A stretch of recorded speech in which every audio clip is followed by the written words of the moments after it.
Hello बच्चों, कैसे हैं आप। अकाउंट्स क्लास 11th की एक और वीडियो लेक्चर में आप सभी का स्वागत है। लास्ट वीडियो में मैंने एक बहुत इंपॉर्टेंट कॉन्सेप्ट या एक इंपॉर्टेंट टॉपिक डिस्कस किया था अकाउंटिंग इक्वेशन का विद इलस्ट्रेशंस। तो मैं आशा करता हूं आपने वो वीडियो देखी होगी। अगर नहीं देखी है तो मैं लिंक आई बटन पे शेयर कर दूंगा, आप चेक कर सकते हैं। आज की इस वीडियो में मैं आपके साथ एक और इम्पोर्टेंट प्रैक्टिकल कॉन्सेप्ट डिस्कस करने वाला हूं, that is rules of debit and credit. तो मैं आपको एक ब्रीफ बेस बना के दे देता हूं आपको कि क्या बेस है इसका, जो भी हम इस वीडियो में and for that matter next video में भी डिस्कस करेंगे। इसका क्या बेस है मैं आपके साथ डिस्कस कर लेता हूं। तो जैसे कि आप जानते हैं कि आप पढ़ रहे हैं double entry accounting system. In fact अपनी किताब की टाइटल भी देखेंगे तो उसमें यही लिखा होता है, डबल एंट्री अकाउंटिंग सिस्टम। तो बेसिकली जो आपको अकाउंट्स यहां से आगे पढ़नी है वो डबल एंट्री ही पढ़नी है। डबल एंट्री अकाउंटिंग सिस्टम क्या होती है, आपने एक ब्रीफ पढ़ रखा होगा इंट्रोडक्टरी चैप्टर्स में। डबल एंट्री का मतलब ये होता है, वो ये कहता है कि जो हर ट्रांजेक्शन होती है उसके दो इफेक्ट्स होते हैं, एक डेबिट और एक क्रेडिट। हर ट्रांजेक्शन के दो इफेक्ट्स होते हैं, one debit, second one is credit. यानी कि जो हर ट्रांजैक्शन होती है बिजनेस में उसमें एटलीस्ट एक अकाउंट ऐसा होता है जो डेबिट होता है एंड एटलीस्ट एक अकाउंट ऐसा होता है जो क्रेडिट होता है। और मजे की बात यह है कि जो ट्रांजैक्शन का जो टोटल डेबिट है that is equal to total of credit, यानी टोटल डेबिट और टोटल क्रेडिट बराबर होते हैं। यही आपकी डबल एंट्री अकाउंटिंग सिस्टम होती है और यही फॉलो होती है। अब सवाल ये उठता है कि जो ट्रांजैक्शन में अकाउंट डेबिट क्रेडिट करने होते हैं वो कैसे करते हैं, हमें कैसे पता लगता है कि कौन सा अकाउंट डेबिट होगा और कौन सा अकाउंट क्रेडिट होगा। तो यानी कि हमको रूल्स कुछ पढ़ने पड़ेंगे डेबिट और क्रेडिट के, ताकि हम समझ पाए कि कोई पर्टिकुलर ट्रांजैक्शन जो हो रही है उसमें क्या डेबिट करना है और क्या क्रेडिट करना है। एंड इससे पहले कि हम रूल्स पढ़ पाए, हमको अकाउंट जो अकाउंट इफेक्ट होता है हर ट्रांजैक्शन में, तरह तरह के अकाउंट होते हैं, उसकी क्लासिफिकेशन करनी आनी चाहिए। तो यानी कि रूल पढ़ने से पहले हमको क्या पढ़ना पड़ेगा कि अकाउंट्स की क्या क्लासिफिकेशन होती है, जो अलग अलग अकाउंट होते हैं उनकी कैसे क्लासिफिकेशन होती है। तो हम जो इस वीडियो में हम जो करेंगे, इनफैक्ट जो नेक्स्ट वीडियो में भी पढ़ेंगे, हम यही पढ़ेंगे कि अकाउंट की क्लासिफिकेशन क्या होती है और कैसे उस पर रूल्स एंड जो डेबिट क्रेडिट के रूल्स होते हैं वो चलते हैं। तो मैं आपको बता दूं, मैं जरा अपनी स्क्रीन बड़ी कर देता हूं। तो मैं आपको बता दूं, जब हम अकाउंट की क्लासिफिकेशन की बात करते हैं, जब हम अकाउंट की क्लासिफिकेशन की बात करते हैं तो दो तरह की क्लासिफिकेशन हमें पढ़नी होती है। एक को हम बोलते हैं ट्रेडिशनल क्लासिफिकेशन, एक हम बोलते हैं ट्रेडिशनल क्लासिफिकेशन, एंड सेकंड जो हमें पढ़ना होता है वो होता है मॉडर्न क्लासिफिकेशन, मॉडर्न क्लासिफिकेशन। इस वीडियो में मैं जो आपके साथ डिस्कस करूंगा वो करूंगा ट्रेडिशनल क्लासिफिकेशन। यानी कि ये वीडियो का मेरा जो एजेंडा है वो है कि हम अकाउंट की ट्रेडिशनली कैसे क्लासिफिकेशन होती है ये समझे, एंड उसमें रूल्स कैसे चलते हैं डेबिट क्रेडिट के वो भी समझे, एंड इसी चीज को मैं एक प्रैक्टिकल इलस्ट्रेशन के साथ भी डिस्कस करूंगा। यानी कि हम एक प्रैक्टिकल इलस्ट्रेशन या क्वेश्चन भी डिस्कस करेंगे ताकि हमारी कॉन्सेप्ट की अच्छे से क्लैरिटी हो जाए। तो मैं आशा करता हूं आप इस वीडियो को एंड तक देखेंगे पूरी बात को समझने के लिए। तो आइए अब हम अपनी मेन चर्चा पे आ जाते हैं। ट्रेडिशनल क्लासिफिकेशन ऑफ अकाउंट्स कैसे होती है, क्या होती है। इसमें आपको दो प्रकार की क्लासिफिकेशन होती है। तो अंडर ट्रेडिशनल क्लासिफिकेशन दो तरह के अकाउंट्स होते हैं। एक को हम बोलते हैं पर्सनल अकाउंट एंड सेकेंड को हम बोलते हैं इनपर्सनल अकाउंट्स। ठीक है, पर्सनल अकाउंट्स एंड इनपर्सनल अकाउंट्स, अब ये आपको अच्छे से पता होनी चाहिए। तो ये बहुत इंपॉर्टेंट है, आपका एक बेस बनेगा इस टॉपिक की अंडरस्टैंडिंग से, आपका एक बहुत अच्छा स्ट्रॉन्ग अकाउंट्स का बेस बनेगा, जिसकी हेल्प से आप आगे के अकाउंट्स के चैप्टर पढ़ पाएंगे, चाहे वो क्लास 11th में, चाहे क्लास 12th में, या अपनी जो भी फ्यूचर हायर स्टडीज में आप जब भी अकाउंट्स पढ़ेंगे उसका ये बहुत बेस है आपके लिए इंपॉर्टेंट। तो प्लीज बहुत अच्छे से इसको समझिएगा। तो पर्सनल अकाउंट्स की जब मैं बात करता हूं तो इसमें और तीन तरह की क्लासिफिकेशन आ जाती है अंदर अंदर। एक को हम बोलते हैं नेचुरल पर्सन, एक को हम बोलते हैं नेचुरल पर्सन, फिर हम सेकंड जो पढ़ते हैं वो पढ़ते हैं आर्टिफिशियल पर्सनल, एंड लास्ट जो हम पढ़ते हैं वो पढ़ते हैं रिप्रेजेंटेटिव पर्सनल अकाउंट। तो पर्सनल अकाउंट के अंदर अंदर हम तीन तरह के अकाउंट समझेंगे, natural personal account, artificial personal account और रिप्रेजेंटेटिव पर्सनल अकाउंट। सिमिलरली जब मैं इम्पर्सनल अकाउंट की बात करूंगा तो इसमें भी हमें दो तरह के अकाउंट समझने होते हैं या पढ़ने होते हैं। एक होता है रियल अकाउंट एंड दूसरा होता है नॉमिनल अकाउंट। ठीक है, तो सबसे पहले हम पर्सनल अकाउंट की डिस्कशन करना शुरू करते हैं कि पर्सनल अकाउंट क्या होते हैं। तो नाम से ही पता लग रहा है कि पर्सनल अकाउंट यानी कि ऐसे अकाउंट जो कुछ पर्सन्स के साथ डील करते हो या कुछ पर्सन्स रिप्रेजेंट करते हो। पर्सन मतलब क्या हुआ, जैसे इंडिविजुअल हो गया या फर्म्स हो गई। फर्म्स का मतलब होता है पार्टनरशिप फर्म्स। मे बी आपने बिजनेस स्टडीज में फॉर्म्स ऑफ बिजनेस ऑर्गेनाइजेशन या फॉर्म्स ऑफ बिजनेस एंटिटीज पढ़ा होगा, तो उसमें आप अलग अलग पढ़ते हो, इंडिविजुअल, एचयूएफ और फर्म, पार्टनरशिप फर्म, कंपनीज। तो ये सारे क्या होते हैं, ये पर्सन्स होते हैं, इनको हम लीगल भाषा में पर्सन्स बोलते हैं। तो इंडिविजुअल्स हो गए, पर्सन्स हो गए, कंपनीज हो गए, है ना, डेटर्स हो गए, क्रेडिटर्स हो गए, ये सारे आपके पर्सन्स होते हैं और ये आते हैं आपके पर्सनल अकाउंट के अंदर। अब पर्सनल अकाउंट में पहला जो टाइप का अकाउंट होता है वो होता है natural personal account. Natural personal account natural person account क्या होता है, ऐसे पर्सन जो जिनको भगवान ने बनाया है, जो भगवान की क्रिएशन है, क्रिएशन ऑफ गॉड। जैसे मैं हो गया, आप लोग हो गए, हमारे माँ बाप हो गए, जो भी ह्यूमन बींग्स बेसिकली हो गए, ह्यूमन बींग्स, इनको मैं बोल सकता हूं ह्यूमन बींग्स। क्योंकि ह्यूमन बींग्स हम क्या बोलते हैं, भगवान ने बनाया इंसानों को, है ना, भगवान ने बनाया इंसानों को। इसी बेसिस पे आपका नेचुरल पर्सनल अकाउंट बनता है। जैसे एग्जांपल क्या हो गया, राम का अकाउंट, करण का अकाउंट, रोशनी का अकाउंट, या मैं बोल सकता हूँ शिलिंस अकाउंट, है ना, मेरा अकाउंट हो गया। ऐसे अकाउंट जो किसी पर्टिकुलर ह्यूमन बीइंग के अकाउंट होते हैं उनको हम बोलते हैं नेचुरल पर्सनल अकाउंट। ठीक है, सिंपल हो गया नेचुरल पर्सनल अकाउंट। इसी प्रकार से अगला आता है आर्टिफिशियल पर्सनल अकाउंट, है ना। एक आर्टिफिशियल का क्या मतलब होता है, एक तरह से कुछ नकली टाइप की चीज समझ लो, जो एक्चुअली ह्यूमन बींग्स की बनाए हुए पर्सन्स तो नहीं है, बट फिर भी जिनको हम पर्सन्स की तरह ट्रीट करते हैं। बेसिकली सिंपल भाषा में बोलूं, इंपॉर्टेंट भाषा बोल दो या इंपॉर्टेंट वर्ड्स बोल दो, जिनको लॉ रिकॉग्नाइज करता है, जिनको इंडिया का कानून रिकॉग्नाइज करता है कि भाई ये, हाँ, ये सेपरेट पर्सन है, उनको हम बोलते हैं आर्टिफिशियल पर्सनल अकाउंट।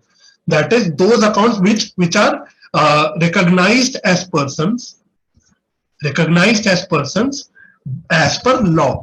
जो कानून की आंखों में पर्सन्स होते हैं उनको हम बोलते हैं आर्टिफिशियल पर्सन्स। और इसका बेस्ट एग्जांपल हो गया कॉर्पोरेट बॉडीज, या कि जिनको आप सिंपल भाषा में बोलते हो कंपनीज, जिनको हम सिंपल भाषा में बोलते हो कंपनीज, इसका बेस्ट एग्जांपल होते हैं। इसके अलावा कुछ इंस्टीट्यूशंस हो गए या कुछ इस तरह की जो भी और ऑर्गेनाइजेशंस होती है जिनको law as a separate person treat करता है, वो भी आपके आर्टिफिशियल पर्सनल अकाउंट में आ जाएंगे। तो एग्जांपल हो गया account of limited company, account of limited company. जैसे अगर मैं बोलता हूं रिलायंस लिमिटेड का अकाउंट है, अगर रिलायंस लिमिटेड का अगर कोई अकाउंट है तो ये क्या हो जाएगा, आर्टिफिशियल पर्सनल अकाउंट हो जाएगा। वैसे अगर कोऑपरेटिव सोसाइटीज हो गई, कुछ एनजीओ होते हैं जो as per law separate person माने जाते हैं, ये सारे आपके आर्टिफिशियल पर्सनल अकाउंट के अंदर आ जाएंगे। ठीक है, तो सेकंड आपका डिस्कस हो गया। थर्ड होता है आपका रिप्रेजेंटेटिव पर्सनल अकाउंट। थर्ड होता है आपका रिप्रेजेंटेटिव पर्सनल अकाउंट। ऐसे अकाउंट जो किसी पर्सन के तो नहीं है, लेकिन जो रिप्रेजेंट कर रहे हैं, किसको रिप्रेजेंट कर रहे हैं, किसी पर्सन को रिप्रेजेंट कर रहे हैं या किसी ग्रुप ऑफ पर्सन को रिप्रेजेंट करते हैं, ऐसे अकाउंट्स को हम बोलते हैं रिप्रेजेंटेटिव पर्सनल अकाउंट। इसका जैसे मैं एग्जांपल बोलूं, outstanding rent account. Outstanding rent account यानी कुछ रेंट ऐसा है बिजनेस के लिए जो उसको अभी पे करना है, उसके लिए एक लाइबिलिटी है, तो यह आउटस्टैंडिंग रेंट अकाउंट। अब आप देखोगे आउटस्टैंडिंग रेंट अकाउंट अपने आप में कोई पर्सन का अकाउंट नहीं है, लेकिन आउटस्टैंडिंग रेंट अकाउंट क्या रिप्रेजेंट कर रहा है, हमारे लैंडलॉर्ड को रिप्रेजेंट कर रहा है। जिस लैंडलॉर्ड को मुझको रेंट पे करना है अभी, उस लैंडलॉर्ड को वो रिप्रेजेंट कर रहा है, इसलिए आउटस्टैंडिंग रेंट अकाउंट आपका हो जाएगा personal account and specifically representative personal account. Same basis पे आपका प्रीपेड रेंट हो गया, ये भी क्या है, ये भी रिप्रेजेंटेटिव पर्सनल अकाउंट हो गया। एक्रूड कमीशन, ये सारे आपके एग्जांपल्स हो गए। For that matter capital account, capital account भी रिप्रेजेंटेटिव पर्सनल अकाउंट होता है, क्योंकि कैपिटल अकाउंट अपने आप में कोई पर्सन का तो अकाउंट नहीं है, बट वो बिजनेस के ओनर के कैपिटल को रिप्रेजेंट कर रहा है, यानी वो ओनर को एक तरह से रिप्रेजेंट कर रहा है, इसलिए कैपिटल अकाउंट भी आपका रिप्रेजेंटेटिव पर्सनल अकाउंट हो गया। सेम भाषा में ड्रॉइंग्स अकाउंट, ये भी आपका रिप्रेजेंटेटिव पर्सनल अकाउंट हो गया। बैंक अकाउंट, अब बैंक अकाउंट क्या है भाई, बैंक अकाउंट भी कोई पर्टिकुलर पर्सन का नहीं है, लेकिन बैंक अकाउंट किसी पर्सन को रिप्रेजेंट कर रहा है। मैं अगर बोलता हूं मेरा बैंक अकाउंट है, तो बैंक अकाउंट तो अलग चीज है, बैंक अकाउंट अलग नाम से चल रहा है, लेकिन वो किसका बैंक अकाउंट है, वो मेरा है, यानी वो मेरे को रिप्रेजेंट कर रहा है, इसलिए बैंक अकाउंट को भी हम रिप्रेजेंटेटिव पर्सनल अकाउंट में मान के चलते हैं। तो 3 तरह के आपके पर्सनल अकाउंट हो गए, नेचुरल पर्सन, आर्टिफिशियल पर्सनल, और थर्ड हो गया आपका रिप्रेजेंटेटिव पर्सनल अकाउंट। तो आई बिलीव ये आपको क्लियर हो गया होगा। नेक्स्ट आता है जी आपका rules of debit credit. Once हमने क्लासिफाई कर दिया किसी अकाउंट को पर्सनल अकाउंट में, अब हमको ये समझना है कि हम कैसे पता लगाएंगे कि कौन से अकाउंट को कब डेबिट करना है और कौन से अकाउंट को कब क्रेडिट करना है। तो अभी ऐसा करेंगे, मैं अभी आपको खाली रूल पढ़ा देता हूं, फिर मैं इलस्ट्रेशन में दिखाऊंगा कि इस रूल का एप्लीकेशन कैसे होता है। ठीक है, तो पहले हम एक काम करेंगे, सारे अकाउंट को डिस्कस कर लेंगे, समझ लेंगे क्लासिफिकेशन को, एंड फिर हम रूल्स को अप्लाई करना भी सीख लेंगे with the help of an example. तो रूल जो डेबिट क्रेडिट के चलते हैं इन पर्सनल अकाउंट, सारे पर्सनल अकाउंट, चाहे वो आर्टिफिशियल हो, चाहे वो आपका रिप्रेजेंटेटिव हो, चाहे आपका वो natural person account personal account हो, हर पर्सनल अकाउंट पे एक रूल फॉलो होता है जो आपको टिप्स पे होना चाहिए, जो आपको हमेशा याद रहना चाहिए हियर ऑनवर्ड्स। वो है डेबिट द रिसीवर, यानी जो रिसीव कर रहा है उसको करो डेबिट। क्रेडिट द गिवर, जो दे रहा है उसको क्रेडिट करो। Debit the receiver, credit the giver. तो ये आपका एक बहुत इंपॉर्टेंट रूल हो गया डेबिट क्रेडिट का, जो आपके दिमाग में हमेशा फिट रहना चाहिए। इसके एप्लीकेशन भी अभी हम थोड़ी देर में देख लेंगे। आइए अगला नेक्स्ट अपना आते हैं डिस्कशन पे इम्पर्सनल अकाउंट। तो हमने पर्सनल अकाउंट की डिस्कशन कर ली, प्लस उसके हमने डेबिट क्रेडिट के रूल जो रूल लगता है उसको वो भी डिस्कस कर लिया, रीड कर लिया। अब मैं आता हूं आपके इम्पर्सनल अकाउंट में। तो इम्पर्सनल अकाउंट में जैसे कि मैंने आपको पहले भी बताया था, 2 तरह के अकाउंट होते हैं, एक होता है रियल अकाउंट, एक होता है नॉमिनल अकाउंट।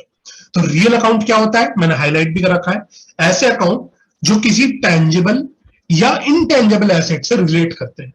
ऐसे अकाउंट जो कोई एसेट से रिलेट करते हैं, चाहे वो टेंजिबल हो चाहे वो इनटेंजिबल हो।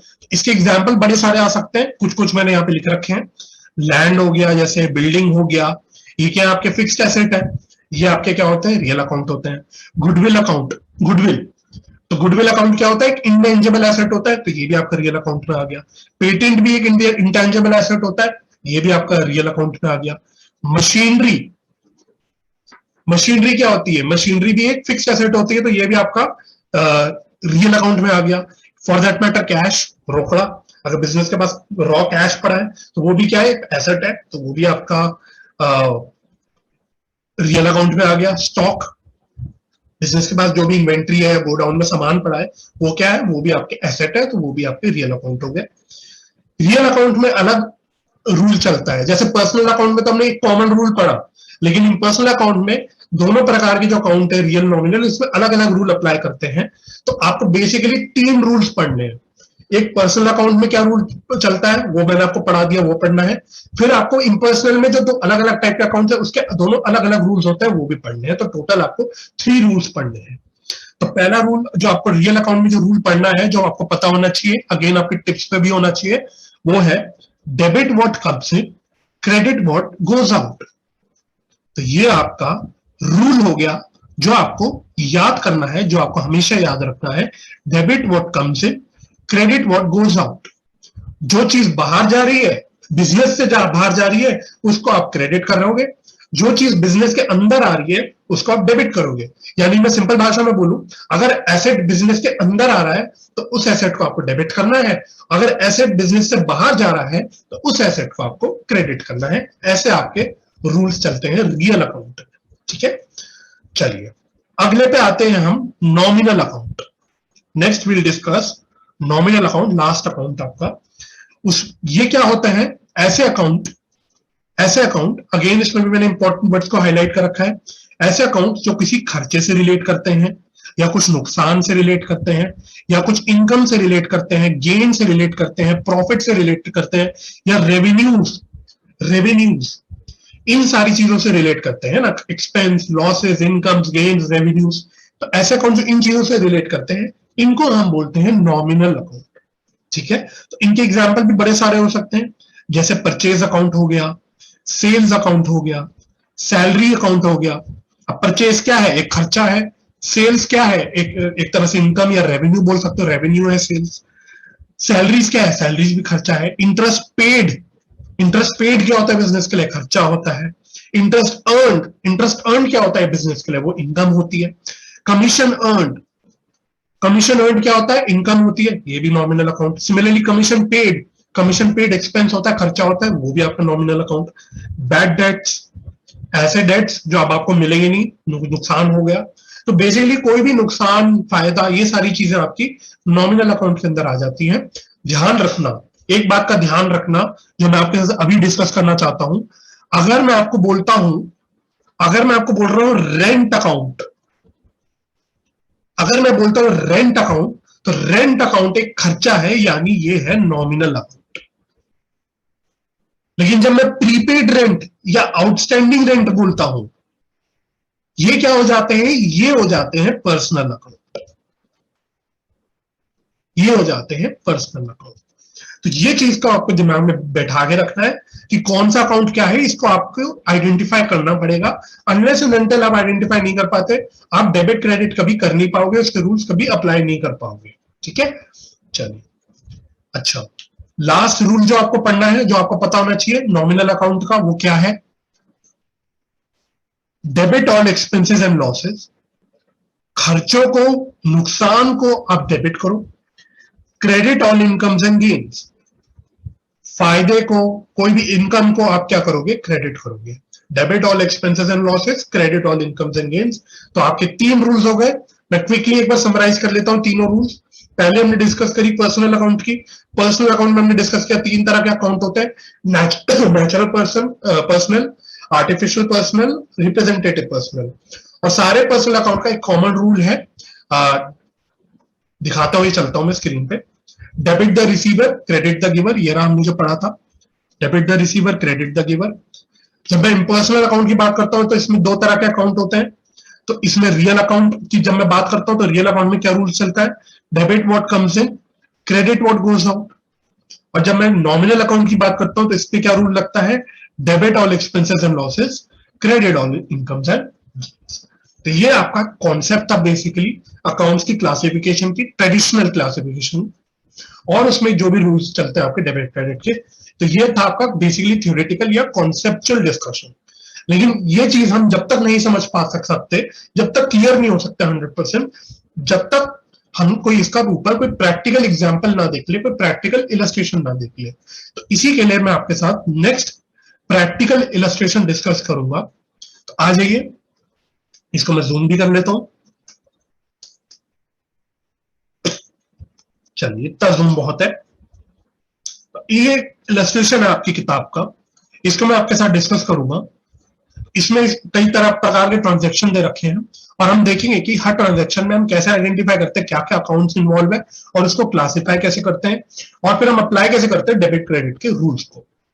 चलिए, तो पहला मैंने आपके साथ डिस्कस, जो इलस्ट्रेशन हमें जो डिस्कस करना है, बेसिकली तो ऊपर से क्वेश्चन पढ़ लेते हैं पहले। From the following transaction state the nature of account. आपको नेचर ऑफ अकाउंट बताना है, and state which account will be debited and which account will be credited. तो ये कैसे आपको पता लगेगा? आपको क्या अप्लाई करना पड़ेगा? रूल्स को, डेबिट क्रेडिट के रूल्स को आपको अप्लाई करके ये भी बताना है कि कौन सा अकाउंट डेबिट होगा, कौन सा अकाउंट क्रेडिट होगा। तो पहला बोलता है, Mohan started business with cash 5 lakh रुपए। आइए, तो पहला बोल रहा है Mohan started business with ₹5 lakh in cash. वो कैश की बात कर रहा है। तो कैश हमने क्या पढ़ा था? कैश क्या होता है? पहली बात आपको पहले क्या करना है, आपको अकाउंट आइडेंटिफाई करना है। तो इसमें दो अकाउंट आ रहे हैं बेसिकली, कैश और कैपिटल। तो कैश क्या होता है मैंने आपके साथ डिस्कस किया, रियल अकाउंट होता है। सिमिलरली कैपिटल अकाउंट हमने क्या डिस्कस किया था, वो होता है पर्सनल अकाउंट। तो सबसे पहले आपने अकाउंट आइडेंटिफाई कर दिया। अब आपको देखना है क्या डेबिट होगा क्या क्रेडिट होगा।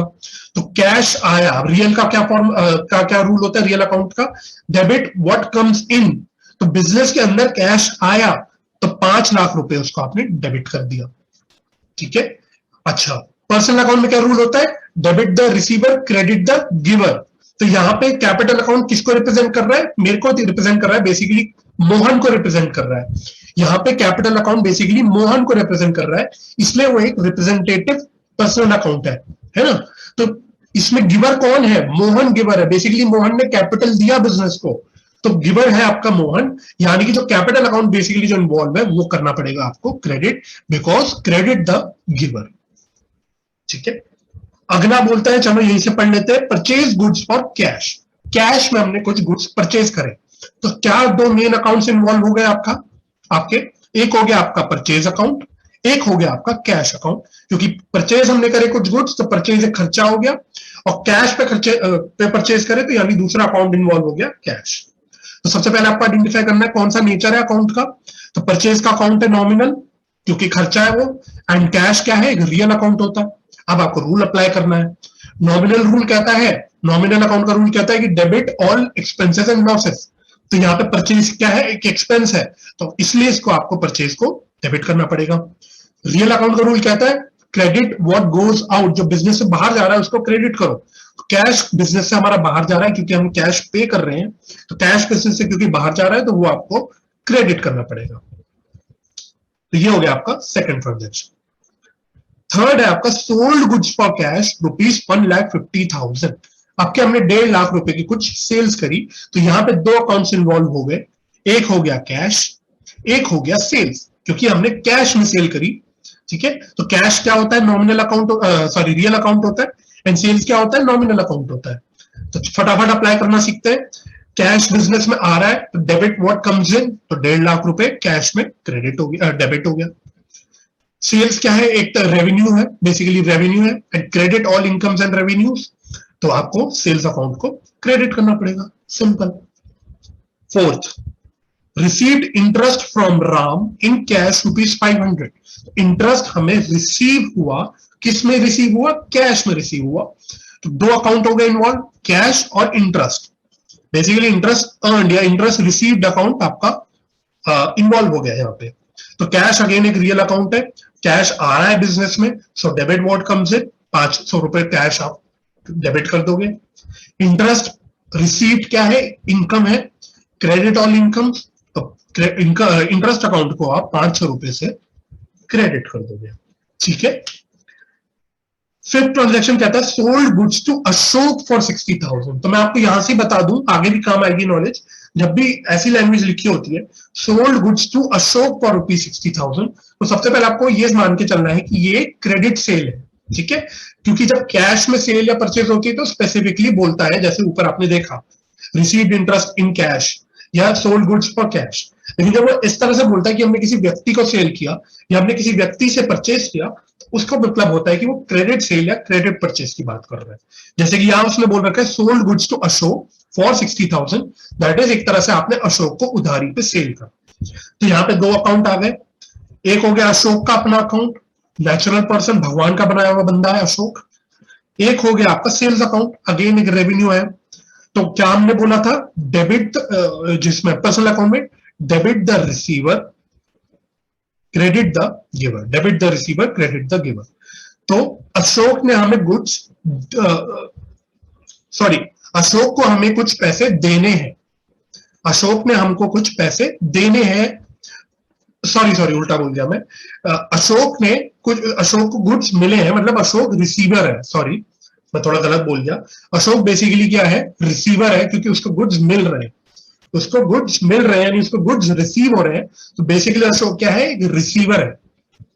तो अशोक क्या हो गया, उसका पर्सनल अकाउंट है, ये तो हमने आइडेंटिफाई कर दिया, और वो रिसीवर है, तो उसको आपको डेबिट करना पड़ेगा। सेल्स क्या है, नॉमिनल अकाउंट है, ये तो अब आप समझ गए हो, सेल्स या रेवेन्यू है बेसिकली, तो क्रेडिट ऑल रेवेन्यूज, तो ये आपका क्रेडिट हो जाएगा। परचेज फर्नीचर फॉर कैश, आपके हमने फर्नीचर परचेज किया, दैट टू फॉर कैश, तो यहाँ पे क्या दो अकाउंट आ गए, फर्नीचर और कैश, दोनों भी रियल अकाउंट है ना। तो debit what comes in, furniture business के अंदर आया, 50,000 फर्नीचर अकाउंट में डेबिट हो गया। Credit what goes out, cash business से बाहर चला गया, तो कैश अकाउंट को 50,000 से क्रेडिट कर दोगे। लास्ट है पेड वेजेस ₹20,000, पेड वेजेस ₹20,000, तो यहां पे दो अकाउंट आ गए, अगेन वेजेस खर्चा, कैश, कैश यानी एसेट हो गया बेसिकली, तो वेजेस एक खर्चा है यानी नॉमिनल अकाउंट है, कैश एक एसेट है रियल अकाउंट, तो डेबिट ऑल एक्सपेंसेस, तो 20,000 के वेजेस को हम डेबिट कर देंगे। क्रेडिट व्हाट गोज आउट, तो कैश बाहर गया बिजनेस पे, तो 20,000 आपका कैश अकाउंट क्रेडिट हो जाएगा। तो this is the application of your debit credit rules, ठीक है। चलिए, तो बस मोटा मोटा हमको यही डिस्कस करना था इस वीडियो में। इसको थोड़ा मैं वापस जूम आउट कर दूं, तो हमको यही डिस्कस करना था। तो आई होप ये वीडियो आपको समझ आई होगी। नेक्स्ट वीडियो में हम लोग, नेक्स्ट वीडियो लेक्चर में मैं आपके साथ modern classification of accounts discuss करूंगा। वो ज्यादा सिंपल होते हैं इसकी तरह, एंड मैं आपको ऑनेस्टली बोलूं, प्रैक्टिकली रियल लाइफ में ट्रेडिशनल क्लासिफिकेशन कोई नहीं करता, ठीक है। ट्रेडिशनल क्लासिफिकेशन आज के टाइम पे कोई नहीं करता, हेंस उसका नाम भी बोला गया है ट्रेडिशनल, यानी जो पुराने जमाने में हुआ करता था, ठीक है। ट्रेडिशनल का क्या मतलब है, जो पुराने जमाने में चलता आ रहा था या चलता था पहले कभी, तो ट्रेडिशनल क्लासिफिकेशन आज के टाइम पे कोई नहीं करता। आज के टाइम पे हम हर कोई, चाहे हम पढ़ते भी हैं तब भी, चाहे आप प्रैक्टिकली जो अकाउंटिंग भी करता है वो भी, हमेशा मॉडर्न क्लासिफिकेशन होती है, और वो ज्यादा रेलिवेंट है और ज्यादा सिंपल टू अंडरस्टैंड है। तो नेक्स्ट वीडियो लेक्चर में मैं आपके साथ मॉडर्न क्लासिफिकेशन भी डिस्कस करूंगा। तो मैं आशा करता हूं आपको वीडियो लेक्चर हेल्पफुल लगी होगी। अगर आपको हेल्पफुल लगी तो प्लीज एक बार छोटा सा लाइक दे दीजिएगा, ताकि मेरे को मोटिवेशन मिले ऐसी और वीडियोस बनाने के लिए। अपने फ्रेंड्स के साथ आप शेयर भी कर सकते हैं, एंड इफ यू वांट आप ऑल्सो चैनल को सब्सक्राइब कर सकते हैं, it is free to subscribe. तब तक के लिए सारे बच्चे या सारे मेरे व्यूअर्स अपना ध्यान रखिएगा, अपने परिवार का ध्यान रखिएगा, हंसी खुशी रहिएगा और पॉजिटिव माइंडसेट से पढ़ाई करते रहिएगा।